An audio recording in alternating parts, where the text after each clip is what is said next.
Most people trying to retire in 10 years make the same mistake. They spend hours looking for the Fidelity fund that made 15%, 18%, or 20% a year, then build their entire retirement plan as if those returns are guaranteed to continue. If we're starting with zero, that mistake can cost us the entire decade, because in a 10-year plan, our savings rate matters far more than finding last decade's winning fund. So we're going to build this differently. We're starting with exactly $0 today, and the goal is to make work optional 10 years from now. Before we buy a single index fund, we need one number. How much money will our portfolio actually need to support? Let's say we want about $40,000 a year from investments. A normal retirement might use the famous 4% rule as a starting point. But if we're trying to retire early, our money could need to survive for 40 or 50 years. Fidelity itself points out that people planning very long retirements may need a lower starting withdrawal rate, closer to 3%, instead of automatically assuming 4% will work forever. For this example, we're going to use 3.5%. At that rate, producing $40,000 a year requires roughly $1.14 million invested. Round that up to about $1.2 million, and now we have a much more useful target instead of pretending that exactly $1 million is some universal retirement number. Now comes the part most videos avoid.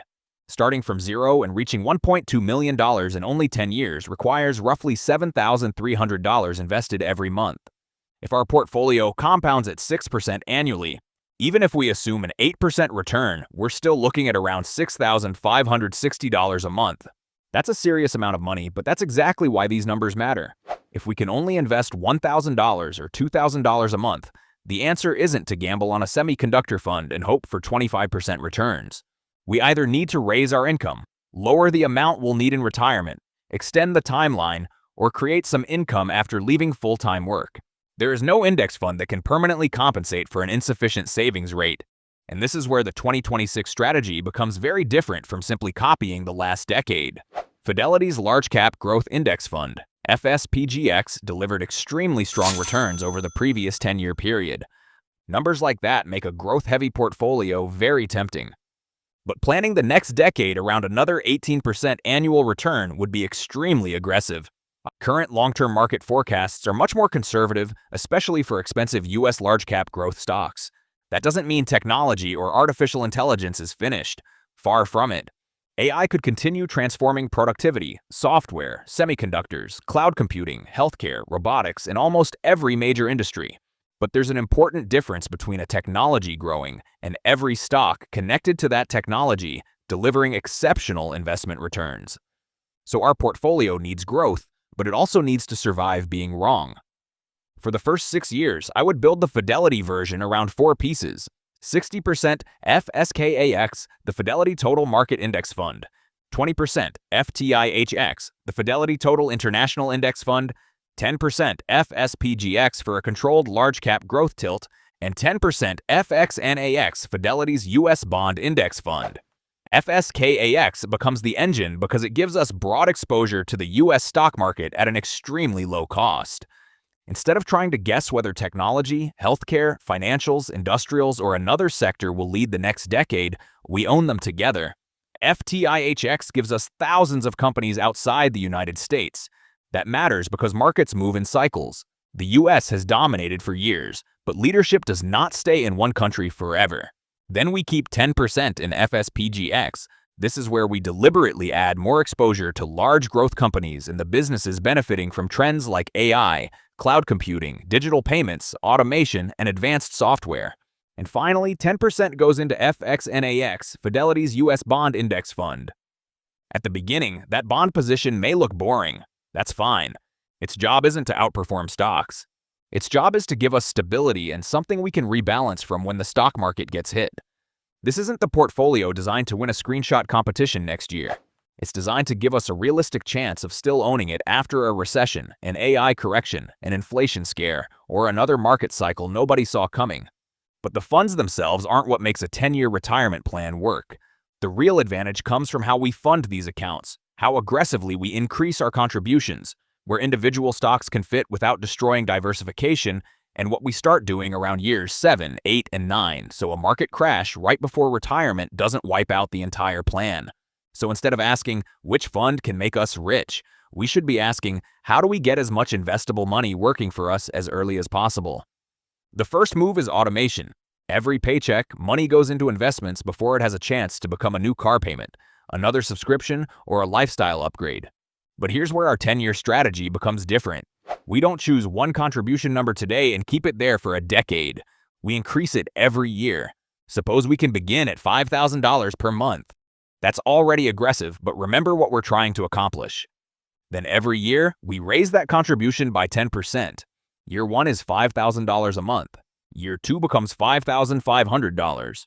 Year 3 becomes $6,050. By year 5, we're investing a little over $7,300 per month. If a portfolio following that schedule earned an average 7% annually, the rough ending value after 10 years would be around $1.25 million. That means bonuses, raises, side business income, commissions, and money freed up after paying off expensive debt don't automatically become lifestyle inflation. A large portion gets redirected into the portfolio. Now let's talk about individual stocks, because this is where people can easily destroy an otherwise good plan. If we want the possibility of outperforming the index, I wouldn't replace the core portfolio with individual stocks. I would create a small satellite position around it. For example, 90% to 95% of our stock allocation can stay diversified through index funds, while perhaps 5% to 10% becomes the area where we own individual businesses we believe have exceptional long-term economics. And we're not looking for penny stocks or whatever company is trending this month. We're looking for businesses with growing revenue, strong free cash flow, manageable debt, durable competitive advantages, and industries that could continue expanding for years. Artificial intelligence infrastructure, cloud computing, semiconductors, cybersecurity, automation, and digital commerce are all areas worth studying. For example, businesses such as Microsoft, Nvidia, Broadcom, Alphabet, or Amazon. But even if we love one company, we don't let one stock become the retirement plan. That's the difference between investing aggressively and investing recklessly. There's another option for people who want the growth tilt without analyzing individual companies. Instead of picking stocks, we can dedicate that smaller satellite allocation to a diversified growth or technology ETF, and the risk of choosing the wrong company reduces. And once we've built this system, we stop trying to predict every correction. The market falls 10%, we keep buying. A recession arrives, we keep buying. Growth stocks suddenly become unpopular, our automatic investments continue purchasing more shares at lower prices. During the accumulation stage, volatility isn't automatically our enemy. If we're still contributing heavily, lower prices can actually allow new money to buy more ownership. But that changes as we approach year 10, because a crash in year 2 is something we can recover from. A 35% crash 6 months before we plan to live on the portfolio is a completely different problem. And that's why beginning around year 7, we're going to make one major change to this portfolio. For the current figures used here, the 2026 401k employee contribution limit is $24,500, while the IRA limit is $7,500 for people under 50. For eligible HSA participants, 2026 limits are $4,400 for self-only coverage and $8,750 for family coverage. This is the part that protects the entire decade of work. By year 7, we still want the portfolio to grow, but now we also have something worth defending.